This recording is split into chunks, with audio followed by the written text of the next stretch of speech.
everyone, Saints once again, and today we're going to talk about the final chapter of Rain Code. We're also going to kind of talk about the epilogue, and we're going to talk about the entire ending of Rain Code. Now, I don't really think the ending was amazing. I think they kind of fucked up in some aspects, but I also don't think it's completely ruined. I think there are some things that they do really well about, and so we're going to talk about that. Now, this video, I'm not actually going to have it be scripted. I do have some things written down, so I'm trying to make sure I'm looking at my notes and just following along with what I wrote down on things that happened in the chapter and then what I actually thought about it. So I'm going to try to make sure I do a good job with that. But this is me just going to be kind of talking. I don't really feel like doing a whole scripted video. I honestly just kind of want to just talk. So, first things first, homunculi. They're back, and they are actually real. And so they're kind of like zombies, which is honestly kind of cool. It is actually pretty cool. I do like that the whole city is kind of taken away. So everyone that we know, so like Yako, Kirumi, all of them, they're not actually humans. They're homunculi. They're immortal monsters. And the actual people are all dead. It's a really cool plot twist. My problem with it is it doesn't really feel like it did a good job of setting this up. It does kind of feel like it came out of nowhere. And this is where I do kind of have a problem with Spike Chunsoft, because Spike Chunsoft likes to make these really crazy endings, right? They do kind of, you know, struggle with Chapter 3. I don't know why. At least for me, I feel like they've always struggled with Chapter 3. But the endings always feel like over the top. Like, remember that big weird boss fight in Danganronpa 2? Like, that's what I mean. Like, they always try to do something that's really, really weird and doesn't really feel necessary. And so this is one of those things where it's like, oh, the whole city is basically fake. The rain isn't real. That's being made through the generator. Then you got the people aren't real. The meat buns are not actual food. They're human meat. Like, that stuff kind of comes out of nowhere. It is done a little well. I do want to say that. I don't hate this. I do think it is kind of cool. But there are some things that do come from this that are kind of dumb.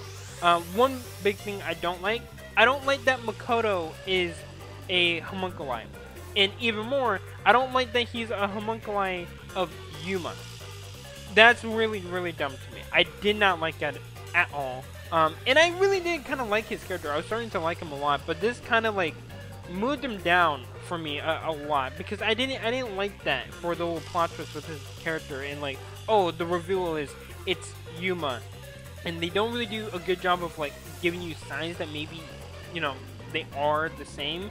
But again, I just don't like that he's a homunculi. The way I would have done it if I was, you know, the one writing this, I had thought like if he was a human and he was protecting the city, I think that would have been very interesting, right? Because with a lot of the villains that you see in like comic books or TV shows or whatever it is, with a lot of those villains, they don't really have sympathy, right? They don't have feelings. They're not really trying to protect something. They're obviously just bad people trying to rule over the world. They always are trying to get something.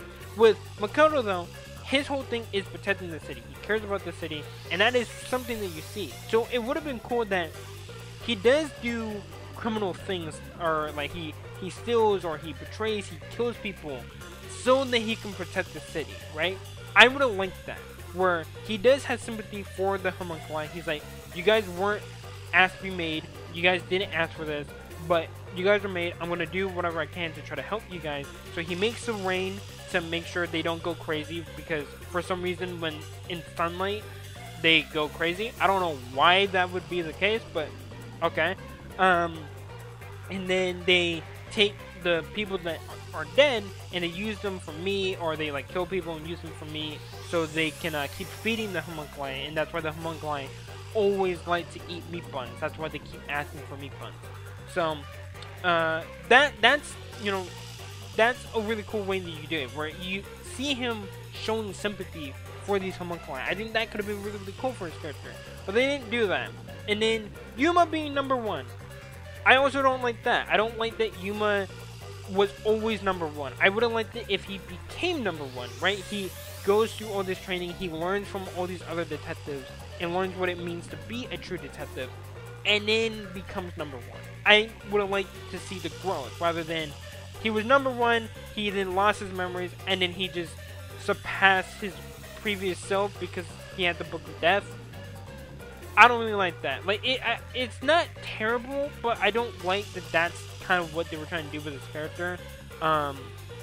So I really don't like that. I also don't like that in this chapter specifically, that it felt like they were trying to backtrack with him, because last chapter it was like, oh, he's gonna find the truth no matter what, even if it means he has to kill the chief because he's the one who committed the murder.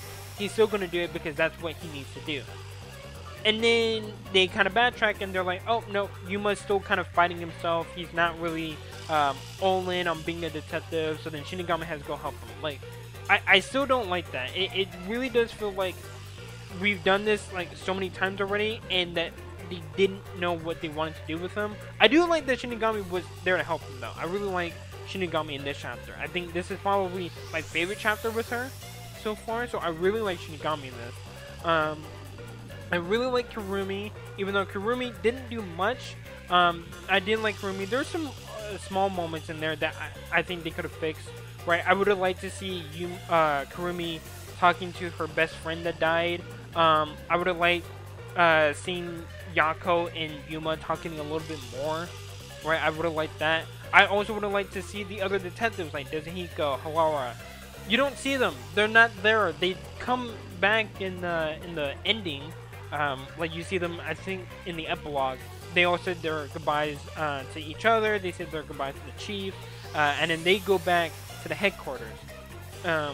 So I kind of would have wished to see them more, because honestly, I would have liked it if it was all of them in the mystery labyrinth together, and they're all like, hey, this is what we need to do for the truth, right? We need to do this for the absolute truth. This is what detectives do.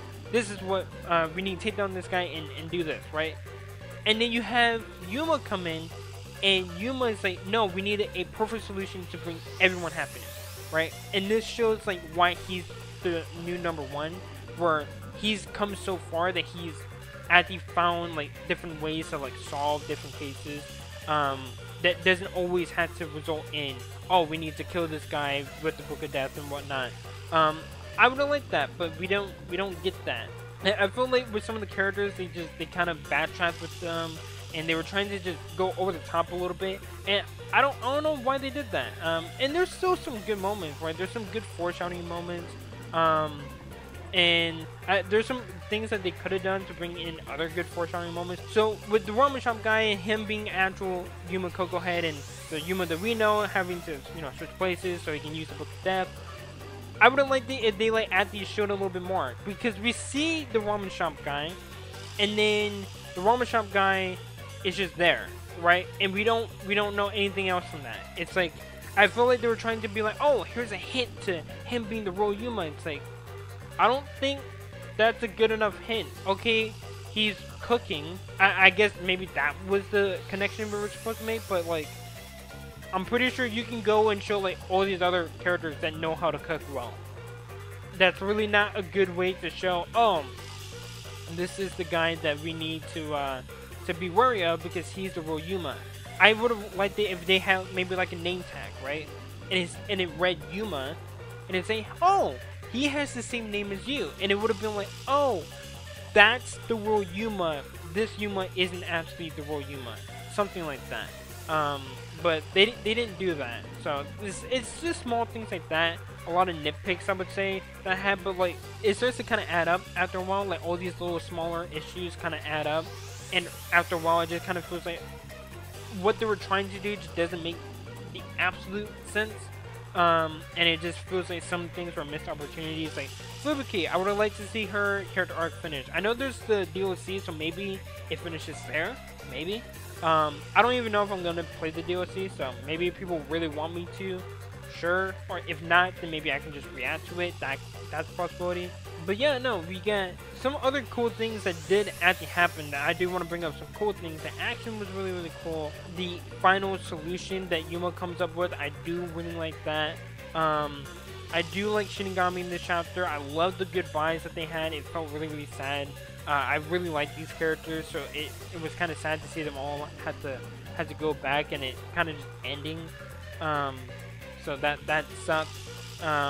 Okay, and then we get to the rain, and at first when I realized that they didn't actually change that and that it was still raining in Kanai Ward, I thought I was gonna like that. And for me, the problem was mainly that at first everyone was talking about how the rain was just depressing, it was sad, and it wasn't really something that they were really happy about. But afterwards, you then get Kurumi, and she's like, before I used to hate it, but I actually like it because it's kind of like, it's protecting us.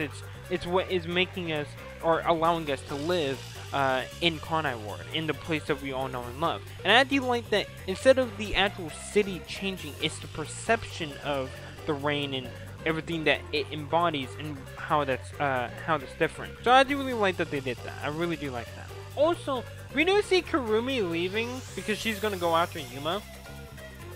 She, like, I guess she has like sun cream that's gonna like help, I guess, like, cause she went around and grabbed some stuff. So I guess she's gonna be fine even if she's not in the rain, and so like she's gonna be perfectly fine to not go crazy and go berserk or whatever. But if that's the case, if people are able to do that, then why not just have everyone do that and then have the sun out? You know, like that was a little thing, like it kind of like contradicted itself right there. It was kind of weird. Kurumi has the Book of Death. I do like that Kurumi also basically confirmed that she does have a crush on Yuma.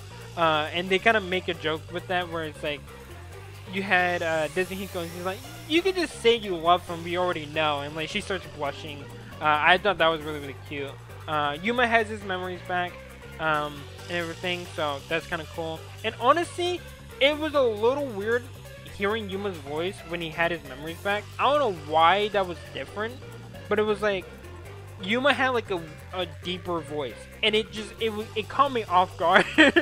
It was so random, and he just had a deeper voice, and I wasn't used to it. But no, honestly, like the final chapter wasn't even that bad. I think some other YouTubers said that they thought the chapter was a little weird and they didn't like it too much, and I can definitely see why they were saying that. The chapter is definitely a bit weird. It's a bit weird, and I don't even know if I covered everything here. I tried to cover most of the main things that I wanted to talk about, but it's definitely a weird chapter. I had to let it sit with me because like before I was scratching my head. I was like, what is going on here? And then afterwards I was just like, okay, it's not a terrible chapter. I saw what they're trying to do. It still works, but it is weird, right? It's not as bad as maybe like Danganronpa 2 or V3, where like those endings kind of like mess up the story for me a little bit. This one isn't like that, but it's definitely weird. It's definitely really, really weird. But overall, I really do like the chapter. I still think it's good. I give it like a 7.5. I think before I was giving it an 8, but like I started looking at all the things I was like nitpicking and all the problems that I had and things I think they should have done, and I was like, I don't think an 8 is worthy of that, so I moved it down to like a 7.5, maybe even a 7. But overall, I still think it's really good. The ending could have been better, but I love the game. I love the game. I love the characters, and yeah, dude, like I'm honestly happy that I was able to like talk about this game and talk to you guys. You guys have been really, really cool in the comment section. I've had really cool conversations with you guys, and just talking about it in general, and just watching the game, and the characters within it. It's been really, really, really cool. So I do want to thank you guys for being on this journey. And yeah, without further ado, see you guys next time.